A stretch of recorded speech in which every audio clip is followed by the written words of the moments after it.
நான் நேசகுமாரன் விமலராஜ்.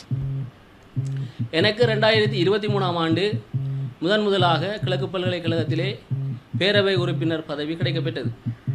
பேரவர் உறுப்பினர் பதவி என்பது கிழக்கு பல்கலைக்கழகத்திலே அபிவிருத்தி, நியமனங்கள், குற்றச்சாட்டுகளுக்கான தீர்வு வழங்குதல், அபிவிருத்தி நடவடிக்கைகளை எவ்வாறு முன்கொண்டு செல்லுதல், ஒட்டுமொத்தமாக அந்த யூனிவர்சிட்டியின் செயற்பாடுகளையும் கவனிக்கின்ற, நடைமுறைப்படுத்துகின்ற, அனுமதி அளிக்கின்ற ஒரு உயரிய சபை. இந்த சபையின் பிரதான நோக்கம் இலங்கையிலே அறிமுகப்படுத்தப்பட்டிருக்கின்ற சட்டங்கள், நடைமுறையில் இருக்கிற சட்டங்கள், சுற்று நிறுவங்கள், விதிகள் இவை அனைவும் சரியாக நடக்கின்றதா என்பதை குறிப்பாக அவதானிப்பதுதான் இந்த பல்கலைக்கழக பேரவையினுடைய நோக்கம், உருவாக்கப்பட்டதன் நோக்கம். இது கலந்துரையாடல் மூலமே இவை அனைத்துக்கும் தீர்வுகள் வழங்கப்பட வேண்டும். அந்த அடிப்படையிலே உள்வாரியாகவும் வெளிவாரியாகவும் பேரவை உறுப்பினர்களை நியமிப்பார்கள். உள்வாரியாக நியமிக்கப்படுபவர்களையும் விட ஒன்று அதிகமாக நியமிப்பார்கள் வெளிவாரியாக. ஏனெனில் வெளிவாரியானவர்கள் சரியான முடிவுகளை பல துறைப்பட்ட துறையிலேயும் இருப்பவர்கள் எடுக்க வேண்டும் என்பதற்காக. அந்த அடிப்படையிலே 2023ஆம் ஆண்டு எனக்கு கிடைத்தபோது அப்போதைய இராஜாங்க அமைச்சர் மிக கடின பிரயத்தனங்களை மேற்கொண்டு இந்த பதவியை வரிதாக்குவதற்காக அப்போதைய பிரதமர், அப்போதைய ஜனாதிபதியிடம் மிகவும் பாரதூரமான நடவடிக்கைகள் எடுத்திருந்தார். இருந்தாலும் நான் என்னுடைய தொடர்ச்சியான முயற்சியின் காரணமாக தொடர்ந்து இந்த பல்கலைக்கழகத்திலே சேவையாற்றுவதற்கான வாய்ப்பை நான் பெற்றுக்கொண்டேன். அவருடைய அந்த செயற்பாடு முறியடிக்கப்பட்டது. இவ்வாறு இருக்கும்போது 2025ஆம் ஆண்டு மீண்டும் இந்த பேரவையிலிருந்து இலங்கை முற்றாக அநேகமானவரை இந்த பல்கலைக்கழக பேரவைகளிலிருந்து நிறுத்தினார்கள். அப்போது நான் ஒருவன் இந்த இலங்கையிலே நியமிக்கப்பட்ட ஒரு பல்கலைக்கழகத்தின் ஒரே ஒரு பேரவை உறுப்பினராக இவ்வாறான நடைமுறை பிழை எனவும் இது செய்ய முடியாது என்றும் தட்டி கேட்ட போது பல்கலைக்கழக மானியங்கள் பேரவையின் தலைவரோ செயலாளரோ ஒரு பொறுப்பான பதிலை குறிப்பிடவில்லை. அவருடைய பதிலும் நீதிக்கு முரணாகவும் சட்டத்துக்கு எதிராகவும் ஒரு தன்னிச்சையான செயற்பாடுமாக இருந்ததை கண்டித்து நான் உடனடியாக நீதிமன்றத்தை நாடினேன், உயர் நீதிமன்றத்தை.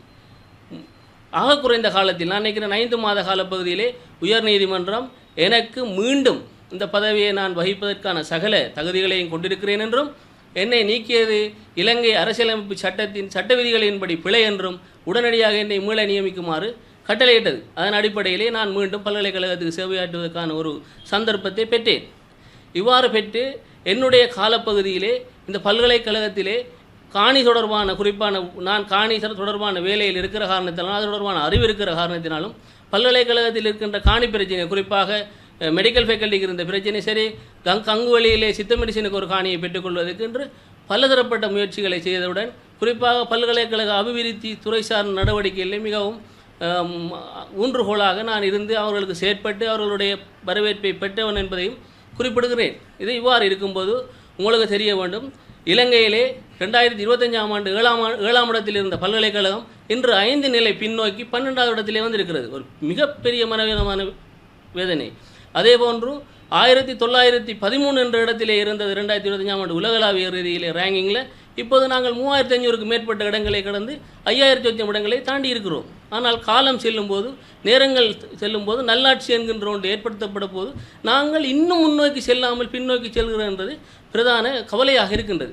குறிப்பாக ஏன் நான் ஏற்கனவே ஊடக சந்திப்பொன்றை செய்ய வேண்டும் என்று நினைத்திருந்தாலும், ஒரு யூனிவர்சிட்டி, அதாவது பல்கலைக்கழக பேரவையின் கூட்டு பொறுப்பிலிருந்து விலகிடக்கூடாது என்பதற்காக அதுக்குள்ளே இருந்து என்னால் தொடர்ச்சியாக குரல் கொடுக்க சந்தர்ப்பம் கிடைச்சதன் அடிப்படையில் கொடுத்தேன்.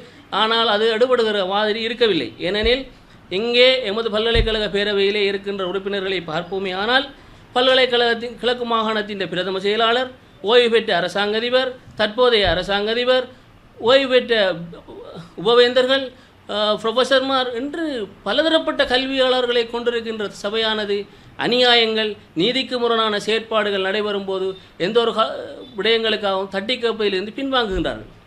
இது எமது பல்கலைக்கழகத்திலே காணப்படுகின்ற உயர் பதவிகளை வகிக்கின்ற, குறிப்பாக திறமையின் அடிப்படையில் இருக்கின்ற பல பேராசிரியர்கள், பல கல்விசாரா ஊழியர்களுக்கு பாரிய பாதிப்பை ஏற்படுகின்றது. ஒரு பேரவை கூட்டம் நடத்தப்படுமாக இருந்தால் அது வழமையான நடைமுறையில் 9:30 மணிக்கு தொடங்கினால் 12:00 மணிக்கு முடிந்துவிடும். ஆனால் தற்போது எந்த விதமான பிரேக்கும் இல்லாமல் தொடர்ச்சியாக 4:30 மணி வரைக்கும் நடத்தப்படுகிறது. 9 மணியிலிருந்து ஒரு மனிதனால் கிரகித்து கொள்ளக்கூடிய அல்லது சகித்து கொள்ளக்கூடிய தொடர்ச்சியான நேர அளவு வழங்கப்படுவதில்லை. இது திட்டமிட்டே நடைபெறுகின்றது. நான் பல தடவைகளை குறிப்பிட்டேன், இவ்வாறு நடத்த வேண்டாம், ஒரு பிரேக்கப் போட்டு நடத்துங்கள் என்று சொல்லியும் நடத்தாமல் நடத்தப்படுவதற்கு பிரதான காரணம், கொஞ்சம் பேர் இந்த மீட்டிங் நடந்து இடையால் இது முடிந்து போகும்போது போயிடுவார்கள், சிலர் கலைத்து விடுவார்கள். அந்த சந்தர்ப்பத்திலே பல தவறான முடிவுகள், பல முன்னுதாரணங்களை நான் இந்த இடத்திலே குறிப்பிடலாம். உண்மையால் அவ்வாறு செய்ய முடியாது. ஆனால் யூனிவர்சிட்டியின் வளர்ச்சி கருதி நாங்கள் 24 மணித்தியாலம் விவாதிக்கிறதுக்கு தயாராக இருக்கிறோம், யூனிவர்சிட்டியின் நன்மை கருதி. ஆனால் அங்கே கலைக்கப்படுற விடயங்கள் எல்லாம் என்ன? யாரை குத்தலாம், யாரை வெட்டலாம் என்று ஒரு குறிப்பிட்ட குழு அங்கே ஆட்சி செலுத்துகிறது. அங்கே தங்களுடைய நண்பர் வட்டாரங்களுக்கு ஏதாவது பிரச்சனை வந்தால் அந்த பிரச்சனைகளை மூடி வளர்க்குற அளவுக்கு அங்கே ஃபோர்ஸ் பாவிக்கப்படுகிறது அவர்களால். ஏனையோர் மௌனம் காப்பது, இப்போ குறிப்பாக இந்த உயர் அரசாங்க பதவிகளில் இருப்பவர்கள் தங்களுடைய மௌனத்தை சாதித்து கொண்டிருப்பது என்றது உண்மையிலே ஒரு பெரிய இந்த கவுன்சிலுக்கு கிடைத்திருக்கின்ற ஒரு துரதிர்ஷ்டமான விதமாக நான் பார்க்கிறேன். குறிப்பாக இப்போ அண்மை காலத்தில் ஏற்பட்ட ஒரு நிகழ்வை பற்றி நான் சொல்ல வேண்டும். எனக்கு பல்கலைக்கழகம் சார்ந்தவர்கள், ஊழியர்கள், பொதுமக்கள் இந்த கல்விசாரா நியமனங்களை பெறுவதற்கு விண்ணப்பித்திருந்தவர்கள் தொடர்ச்சியாக எனக்கு தொலைபேசி அழைப்புகளையும் கடிதங்களையும் தந்து குறிப்பிட்டிருந்தார்கள். தாங்கள் பல்கலைக்கழகத்தில் கல்விசாரா ஊழியர் பதவிக்கு விண்ணப்பித்திருப்பதாகவும் அதில் முறைகேடுகள் நடந்திருப்பதாகவும் கூறினார்கள். இப்போ நான் இந்த விடயம் தொடர்பாக என்ன நடந்திருக்கிறது என்று பார்த்து பதிவாளர் உபவேந்தருடன் கதைத்தேன். அதிலே உண்மையாகவே சில குறைபாடுகள் இருப்பதையும் நிர்வாக சீர்கேடுகள் இருப்பதையும் உணர்ந்து கடிதம் மூலம் தெரிவித்தேன். கிழக்கு பல்கலைக்கழகத்தின் உபவேந்தரை நியமித்த ஜனாதிபதிக்கு அறிவித்தேன். அதன் நேரடி அமைச்சராக இருக்கின்ற பிரதமருக்கு அறிவித்தேன். இவர்களுக்கு கொப்பி போட்டேன். பல்கலைக்கழக மானியங்கள் உறுப்பினர்களின் தயவாக நான் மன்றாடி கேட்டேன், இந்த இவ்வாறான நடைமுறைக்கு எதிராக உங்களுடைய குரலை நீங்கள் உயர்த்த வேண்டும் என்று. ஏனென்றால் பல்கலைக்கழக பேரவை தான் இவை அனைத்துக்கும் அனுமதி வழங்குகின்ற இடம். ஆனால் உபவேந்தர் என்ன செய்கிறார் என்றால், தான் கவரிங் அப்ரூவல், அதாவது முன்கூட்டியே தான் இதுக்கெல்லாம் அப்ரூவல் கிடைக்கும் என்கின்ற ஒரு நினைப்பை வைத்துக்கொண்டு, எனக்கு அது புதுமையாக இருக்கிறது. அப்போ கவுன்சில் என்கிறது ஒரு மீட்டர் ரப்பர் ஸ்டாம்ப் மாதிரி ஒரு பதவி முத்திரைக்காக இயங்குகின்ற ஒரு தளமாக பயன்படுத்தப்படுகின்றதோ என்கின்ற பாரிய சந்தேகம் விடுகின்றது. ஒரு உண்மையை சொல்வதற்கு நாங்கள் பின்னிக்க வேண்டிய தேவையில்லை. இது எங்களுடைய கல்வி, எங்களுடைய சமூகம் சார்ந்த பிரச்சனை. இதை வெளியில் கொண்டு வர வேண்டிய கடமைப்பாடு ஒரு சகிக்க முடியாத ஒரு கட்டத்தின் எல்லைக்கு அப்பால் சென்ற கடியால் தான் நான் இந்த மீடியா கண்பொருள் செய்கிறேன். என்ன செய்ய வேண்டும்?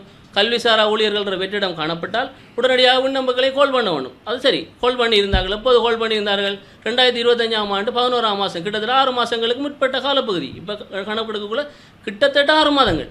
அப்போ கோல் பண்ணி அதுக்கு பிறகு ஒரு எக்ஸாம் நடந்தது. எக்ஸாம் எப்படி நடத்திருக்கணும்? இது பல்கலைக்கழக உத்தியோகஸ்தர்கள பிள்ளைகள் அவர்களெல்லாம் சேர்ந்து வரபடியாக அதில் ஏற்கனவே பல பிரச்சனைகள், ஏற்கனவே பல முரண்பாடுகள் இருக்கிறபடியாக இவங்கள் இது பல்கலைக்கழகம் சாராத இன்னும் ஒரு ஆள்கிட்ட இந்த பேப்பரை இந்த பரீட்சை வினாய்த்தாள்களை பெறுறதும் திருத்துறதுமான பணிகளை கொடுத்துருக்கணும். கொடுத்தவங்களா ரெண்டா? இல்லை.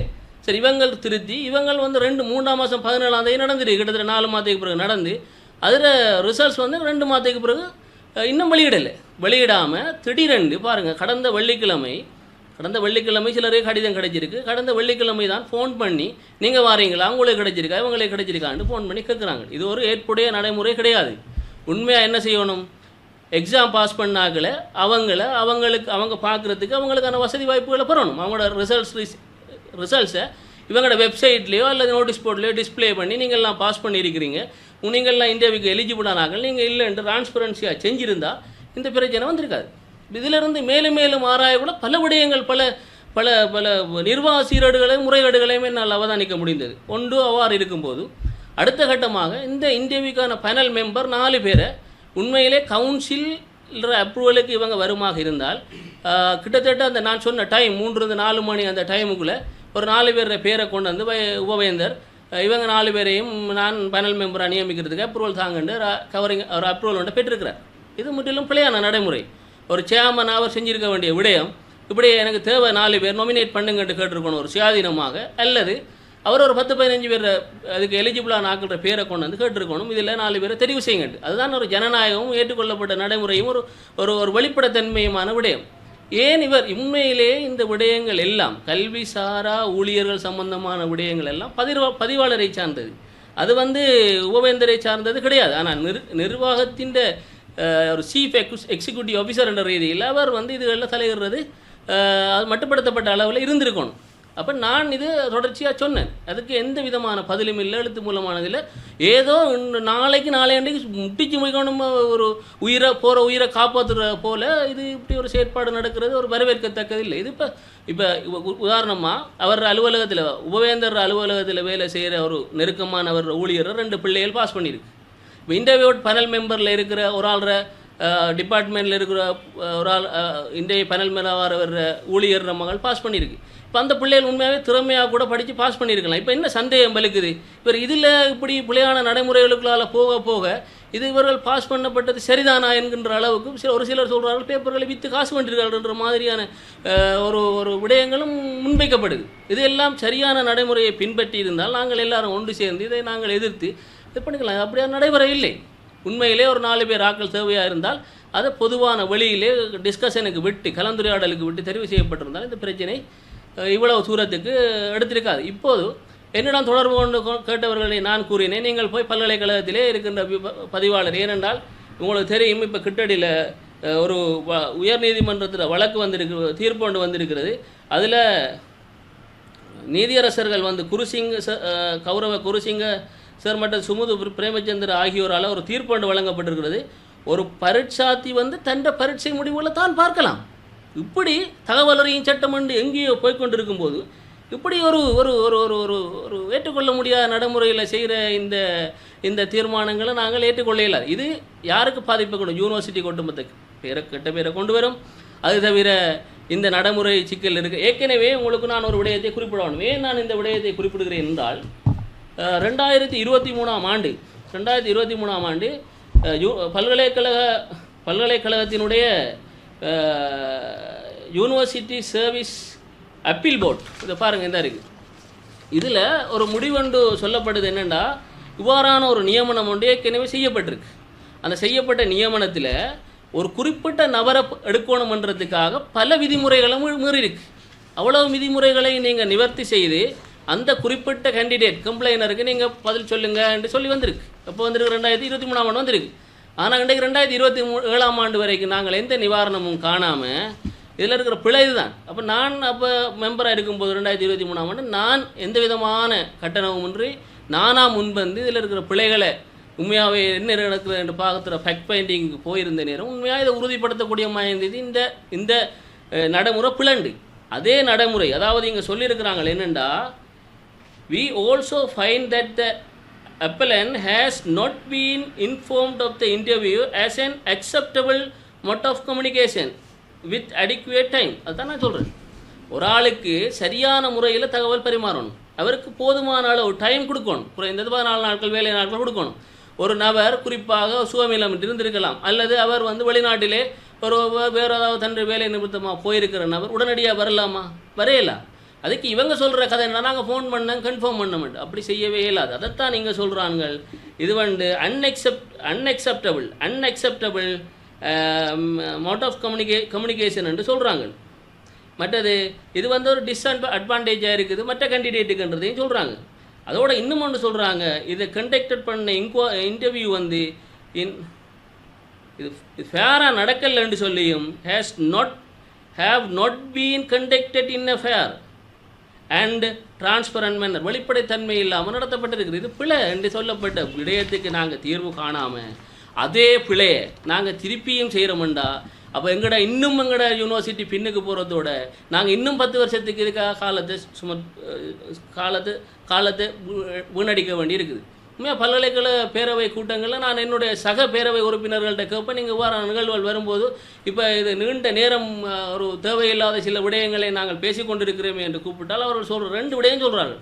ஒன்று, இதை கதை சின்ன பிரியோசனம் ஒன்று சொல்கிறாங்க, இன்னொன்று சொல்கிறாங்க இது நம்மளோட பாட்டில் வந்தம் இருந்தோம் போக மாட்டோம். ஆனால் நமக்கு இதை சுமக்க இயலாது. ஏனெண்டா நாம் ஏற்கனவே பல துறைகளில் பல இதுகளில் பரிச்சயமாக இந்த நடைமுறைகளால் பாதிக்கப்பட்டவர்ன்ற ரீதியில் நாங்கள் இவ்வாறான விடயங்கள் ஒரு அரச ஊழியருக்கு நடக்கிறதுக்கு இடம் வழங்கவே கூடாது. இப்போ இது என்ன நடக்குதுன்னா, ஒரு 4-5 பேர் சேர்ந்து முடிவெடுக்கிற மாதிரியான ஒரு நிலவரம் அங்கே உருவாகிருக்கிறது. இது ஒரு பாரதூரமான நிலவரம். நான் இந்த விடயத்தை இன்றைக்கு மீடியாவுக்கு முன்னால் சொல்கிறேன், இதை நான் சேலஞ்ச் பண்ணி சொல்கிறேன். நீங்கள் எந்த இடத்துல எப்போ நடந்தாலும் எங்கே கூப்பிட்டாலும் என்ன நடவடிக்கை எடுத்தாலும் அதுக்கு நான் முகம் கொடுக்க தயாராக இருக்கிறேன். ஏன்னாண்டா இதுக்கு மேலே இதை நாங்கள் வளர்க்கலாம். பல திறமையான அதிகாரிகள் இதால் பாதிக்கப்படுறாங்க. இது தவிர அங்கே ஒரு படியன் சொல்லப்படுது, கை உடைஞ்ச படியன் அங்கே பிறந்தவர் எக்ஸாம் எழுத இல்லாதவர், வலது கை இது உள்ள ஒரு ஆள், அவர் பாஸ் பண்ணியிருக்கிறார். அப்போ இன்னும் சந்தேகங்கள் வலுக்குது. இவங்க என்ன செஞ்சுருக்கலாம், ஃபேராக வேறொரு ஆட்கள்ட்ட எக்ஸாமினேஷனை கொடுத்து கோல் பண்ணி அவங்கள்ட்ட திருத்த கொடுத்து ப்ராப்பர் டைமுக்குள்ளே 6 மாத டைம் இருக்குது தானே. இது திடீரென்று 2 நாளைக்குள்ள வந்து உடனே வான்னு சொல்லி வீட்டை கூப்பிட்டு செய்கிறதுக்கு இது ஒன்றும் கடையில் சமம் பண்ணுற வேலை கிடையாது. இது அரச சட்ட நியமனங்களுக்கு உட்பட்டு வழங்கப்பட வேண்டிய ஒன்று.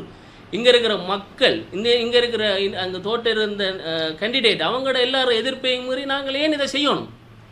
அப்படி செய்கிறதுக்கான இவ்வளோ காலம் பொறுத்தங்களுக்கு இப்போ என்ன? நான் ஒன்று யோசிக்கிறேன்னா, இந்த அரசாங்கம் வந்து ஒரு நல்ல அனுரகுமார திசாநாயக என்கின்ற அதிமேதகு ஜனாதிபதியால் வழங்கப்பட்ட வாக்கு மக்களுக்கு என்னென்றால், மக்கள் யாரும் பாதிக்கப்படக்கூடாது, எந்த விதமான அரசியல் அழுத்தமும் இருக்கக்கூடாது. அப்போ இதில் இவங்க இப்படி செய்கிறாங்கன்ற அரசியல் அழுத்தம் பாதிக்கப்பட்டதா, அல்லது அரசியல் வேறு ஏதாவது நோக்கங்களை நிறைவேற்றுறதுக்காக ஒரு இந்த வேலைகளை செய்கிறாங்களா என்கின்ற பாரிய ஒரு சந்தேகம் இதில் ஏற்படுது. அது தவிர இப்போ பல்கலைக்கழகங்களில் வந்து கல்விசாரா ஊழியர்களோட ப்ரொமோஷன் அல்லது அவரோட பதவி உயர்வு ஆட்சேர்ப்புகளில் அந்தந்த துறை சார்ந்தாக்களை கூப்பிடுவாங்க. அதோட சேர்த்து 2 பேர் கவுன்சில் மெம்பர் இருக்கணும், அதாவது பேரவை உறுப்பினர் 2 பேர் இருக்கணும். அது சுயாதீனமாக அவர்கள் அங்கே சரியாக நடக்குதா இல்லையான்னு பார்க்கணும். அதுதான் அவங்களோட தொழில். இப்போ பார்த்தீங்கன்னா இப்போ இவர் என்ன செய்கிறார், இதெல்லாமே சூட்சுமமாக நடக்கின்றது வேலைகள், யாரும் இதை கண்டுக்கிறதுக்கான வாய்ப்புகள் இல்லாமல் இருக்கிறதால இது நடந்து கொண்டிருக்கு. இவர் அவைலபிலிட்டி இருக்கிற ஆக்களை கொண்டு நான் நடத்துகிறேன்னு ஒரு அப்ரூவலை முன்கூட்டி எடுத்துக்கொண்டு ஒரு சிலரையே வச்சுக்கொண்டு திருப்பி இப்போ நீங்கள் எடுத்து பார்த்தீங்கன்னா அவங்களுக்கு அடுத்த மீடியா கான்ஃபரன்ஸில் டேட்டாவோட தருவான். ஒரு சிலரை வச்சுக்கொண்டே இது நடத்துகிறார். ஒரு ஆளே திருப்பி செய்யும்போது அங்கே ஒரு பலத்த சந்தேகம் ஏற்படும், ஒரு சுயாதீனத்தன்மை ஏற்படும், ஏனைய பேரவை உறுப்பினர்களுக்கு அந்த வாய்ப்பு வழங்கப்படாது. அப்போ இது ஒரு பிழையான தன்மை. ஆனால் அந்த குறிப்பிட்ட நபர்கள் நேரடியாக கூட்டங்களில் கலந்து கொள்கிறார். ஏன் கலந்து கொண்டால் பிழையான விடயங்களை சில எதிர்க்க வேண்டி வந்தால் அங்கே அவருக்கு அந்த வாய்ப்பு மறுக்கப்பட்டால் அங்கே அவரே கிடைக்கிற கொடுப்பனவுகள் எல்லாம் இல்லாமல் போனால் அப்போ அது வந்து தங்களுடைய சுய லாபங்களை பெறுறதுக்காக நடத்தப்படுது. இதை நாங்கள் வன்மையாக கண்டிக்கிறோம். எனக்கு இதுக்கு மேல் முதல் இருந்த அனுபவங்களையும் உங்களுக்கு கூறியாக வேண்டும். நான் இதுக்கு மேலே ஒரு இன்டர்வியூ போர்ட்டில் ஒரு இன்டர்வியூ பேனல் மெம்பராக நான் ஒரு தெரிவு செய்கிற ஒரு உறுப்பினராக போயிருக்கும்போது அங்கே கிட்டத்தட்ட 26 கேண்டிடேட் உண்மையிலே ஒரு பதவி தான் இருந்தது. அதை தெரிவு செய்வதற்காக இலங்கையின் பல பாகங்களிலிருந்தும் கிழக்கு பல்கலைக்கழகத்திலிருந்தும் மிக திறமையான வளவாளர்கள் வந்து அந்த கேண்டிடேட் அவர்கள் அதில் கலந்து கொண்டிருந்தார்கள். அவர் கலந்து கொண்டிருக்கும்போது ஒவ்வொரு ஆளுக்கும் மிக நல்ல முறையிலே இது நடைபெற்று கொண்டிருந்தது. ஆனால் இங்கே ஒரு சிஸ்டம் வச்சிருக்கிறார்கள், என்ன பேனல் மார்க்கிங் உண்டு. அதாவது சில இவர்களுடைய டிகிரி இவங்களுடைய அதுகளுக்கு உண்மையாகவே ஒரு குறிப்பிட்ட மார்க்ஸ், ஆனால் ஒன் த ஸ்பாட் மார்க்ஸும் இவங்களே தீர்மானிக்கிறதன் மூலம் தாங்கள் யாரை எய்ம் பண்ணுறாங்களோ எடுக்கிறதுக்கு அவங்களோட மார்க்ஸை விட கூடாமல் போகிறத இவங்க உறுதிப்படுத்தி கொண்டே இருப்பாங்க. இதில் ஒரு கட்டமாக நான் இன்னொரு இதை சொல்கிறேன். அப்போ அந்த இதில் மற்ற பிள்ளைகள்லாம் மிகவும் சிறப்பாக செய்து கொண்டிருக்கல. இன்னும் ஒரு பிள்ளைக்கு ஒரு இன்டர்வியூ பேனல் மெம்பர் கேள்வி கேட்கும்போது எனக்கு பக்கத்தில் இருந்த அந்த துறைக்கு பொறுப்பான பீடாதிபதி அந்த கேண்டிடேட்டுக்கு விட சொல்லிக் கொடுக்குறா. கேட்குற கேள்விக்கு இப்போ பேனல் மெம்பர் கேட்குற கேள்விக்கு அவள் விட சொல்லிக் கொடுத்தோடனே அந்த பிள்ளை அதை கேட்டு விட சொன்னோடனே நான் அதை எதிர்த்தேன். செய்யலாதானே, மற்ற பிள்ளைகள் பாவம் இல்லையா, கேட்குற கேள்விக்கு பதில் சொல்ல அந்த ஸ்பாட்டில் சொல்லலாம் பிள்ளை எப்படி நாங்கள் இதுன்றேன். அந்த பிள்ளை இல்லை என்னோட மிகவும் பரிச்சயமான பிள்ளைன்னு சொல்லப்படுது. அப்போ நான் எதிர்த்து அந்த ஃபார்மில் சைன் பண்ணலை. கடைசியாக செலெக்ஷன் ஃபார்மில் நான் அதை விட்டு வந்தேன். அதில் என்ன பேர் வருது, இவன் ஒரு குழப்படிகாரன், இவர் ஒரு பிரச்சனையாது. ஏன் மற்ற பிள்ளைகள் எல்லாம் மிகவும் ஒரு தன்னம்பிக்கையோடு வந்து செய்யும்போது எனக்கு மனச்சாட்சி உறுத்துகிறது. அப்படி செய்யலாது. இன்றைக்கு நீங்கள் போய் பார்க்கலாம் அதில்.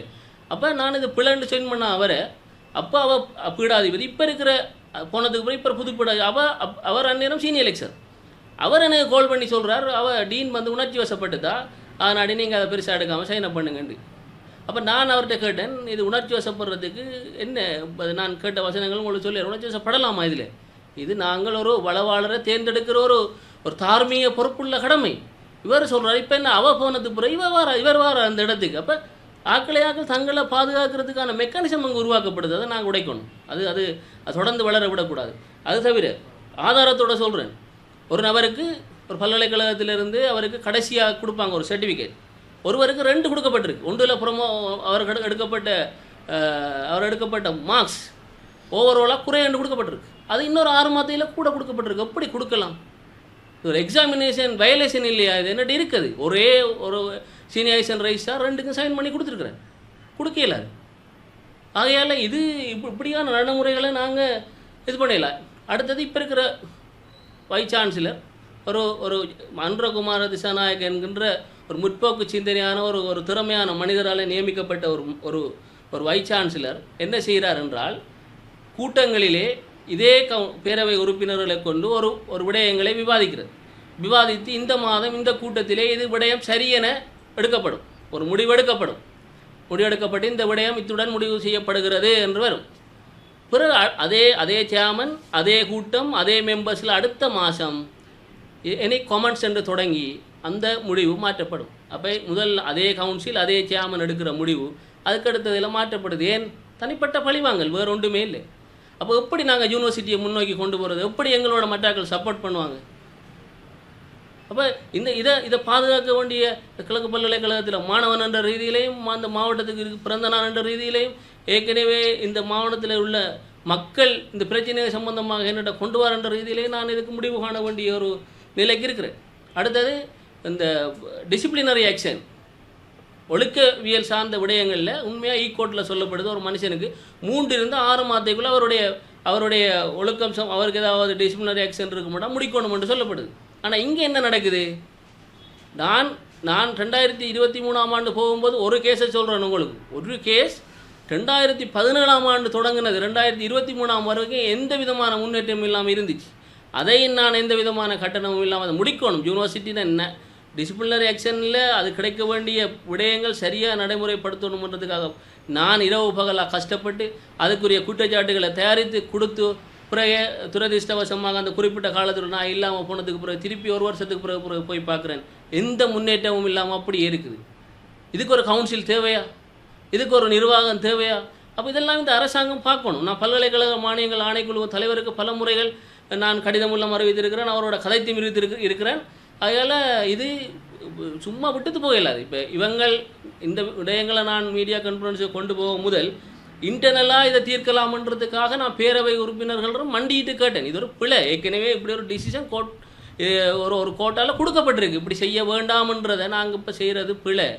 யாரும் வரலாம், பிசிற அண்ணன் வரலாம், தம்பி வரலாம், அவரோட பிள்ளைகள் வரலாம், அவரோட உறவினர்கள் வரலாம், ரெஜிஸ்ட்ரார் உறவினர் வரலாம், பிள்ளைகள் வரலாம், யாரும் வரலாம். ஏன்? அவர்கள் திறமையானவர்கள் என்றால் கட்டாயம் அவர்களுக்கு வாய்ப்பு வழங்கப்படணும். ஆனால் அது சட்ட ரீதியாக நியமிக்கப்பட்ட பிரமாணங்களின் அடிப்படையில் அவர்கள் வருவார்கள் என்றால் யாரும் கேள்வி கேட்க முடியாது. நான் உங்களுக்கு மிக தெளிவுபடுத்தியிருக்கிறேன் இதில். அப்போ இதில் ஏற்படுத்தப்பட்ட குளறுபடிகள் ஆகையால் நான் இந்த எனக்கு தொலைபேசி மூலமாகவும் எழுத்து மூலமாகவும் கடிதங்களை தந்த அந்த நபர்களிடம் நான் வினயமாக கேட்டுக்கொள்வது என்னென்றால், நீங்கள் யாரும் நாளைக்கு ஆர்ப்பாட்டம் செய்கின்ற ஒரு நிலைக்கு போகக்கூடாது. அவ்வாறு போய் எங்களுடைய பல்கலைக்கழகத்தை நாங்களே இது பண்ணக்கூடாது. நாங்கள் என்ன செய்ய வேண்டும் என்றால், இன்றைய இந்த மீடியா கான்ஃபரன்ஸ் மூலமாக நிச்சயமாக அவர்களுக்கு இந்த மெசேஜ் போய் சேரும். அவர்கள் புத்திஜீவிகள், படித்தவர்கள். இதுக்கு பிறகும் மட்டக்களப்பு மாவட்ட மக்கள் இதை பார்க்கின்றவர்கள், அவர்களோட தலையீடுகள் எல்லாம் ஏற்படும் என்கின்ற காரணத்தாலேயும் அவர்கள் தாமாக தங்களுக்கு வழங்கப்பட்ட சட்ட நிதிகளுக்கு உட்பட்டுவார்களா என்பதை அவர்கள் அவதானிக்கும் பொழுது அவர்கள் இதிலிருந்து விலகி கொண்டு ஒரு சரியான நடைமுறைக்கு வருவார்கள் என்கின்ற அபரிதமான நம்பிக்கை எனக்கு இருக்கின்றது. ஏனைய கவுன்சில் மெம்பரும் இது இருக்கிறார்கள், அவங்க பொறுப்பு சொல்ல வேண்டியவர்களும் இதில் தலையிடுவார்கள் என்று இதை நான் கேட்டுக்கொள்கிறேன். அது தவறையும் அதுக்கு மேலேயும் இப்போ குறிப்பிட்ட நபர்கள் சிலர் போய் தங்களுக்கு என்ன நடந்தது என்று கேட்கப்பட்டவர்களை அங்கேருந்து செக்யூரிட்டியை வச்சு திறத்தினதாக சொல்லப்படுகிறது. இது ஒரு ஜனநாயகம் கிடையாது. தகவல் அறியும் சட்டம், இப்படி சுப்ரீம் கோர்ட் டிசிஷன் இப்படியெல்லாம் போக்குல ஒரு ஆளுக்கும் தந்தை இதில் சொல்ல வேண்டியது. நம்முடைய பிரதேசத்தில் இருக்கிற ஒரு யூனிவர்சிட்டிக்கு இதெல்லாம் கேட்கும்போது மனவேதனையாக இருக்கின்றது. ஆகையால் நீங்கள் அனைவரும் ஒன்று சேருங்கள். ஒரு பிரச்சனையும் இல்லை, உங்களுக்கு இருக்கிற பிரச்சனைகளை எனக்கு தாருங்கள். இது தடுக்கப்படுமாக இருந்தால், இது தொடர்ந்து இதே முறையில் நடைமுறைப்படுத்தப்படுமாக இருந்தால் நான் ஒன்று நீதிமன்றத்தை நாடுவதற்கான செயற்பாட்டை முன்னெடுப்பேன். அத்துடன் உங்களுடன் சேர்ந்து நானும் அந்த இடத்துக்கு செல்வதற்கு தயாராக இருக்கின்றேன்.